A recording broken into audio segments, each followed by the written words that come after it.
Today I'm talking about 3 quick things you need to know about slip and fall accidents in Ontario.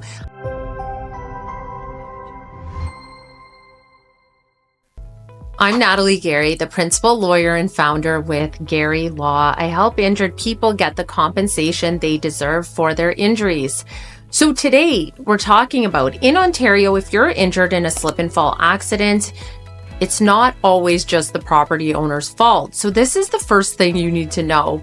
There may be a division of fault. If you, as the injured person, contributed to the accident, for example, if you were texting while walking, or if you were wearing very slippery shoes, the compensation you receive could be reduced.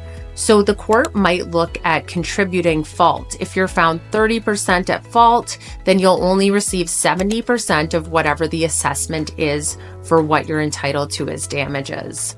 The second thing to know about a slip and fall in Ontario is whether you can sue for falling on a sidewalk in Ontario. So according to the Municipal Act of 2001, municipalities like the city are not responsible for injuries caused by snow and ice on sidewalks unless they are grossly negligent.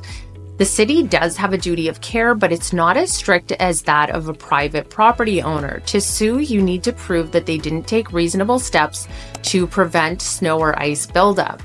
For example, in a 2010 case, the Ontario Court of Appeal found the city grossly negligent when 34 hours had passed before they salted the sidewalk, and their response wasn't enough to fix the dangerous condition.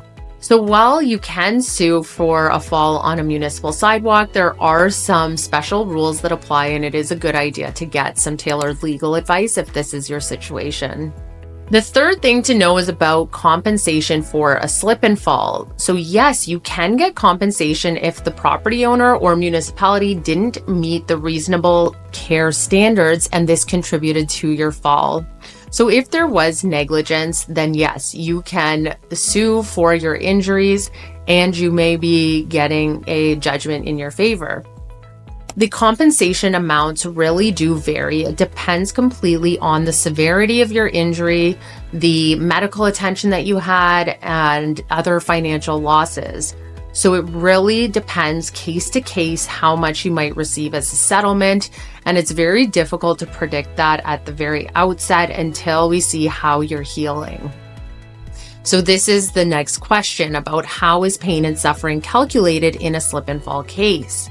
So in addition to any out-of-pocket medical expenses and lost wages, you will also be entitled to pain and suffering damages. So the way that this is determined is by looking at other case law usually, and the judge will gauge it based on what has been awarded in other cases to determine what you should be entitled to given the severity of your injuries, and whether it's worse or better than other cases, then the judge will determine based on that how much you would be entitled to. So it's really open to your lawyer to argue the general damages for pain and suffering, and it leaves a lot of room for your lawyer to raise issues and make arguments to advocate on your behalf.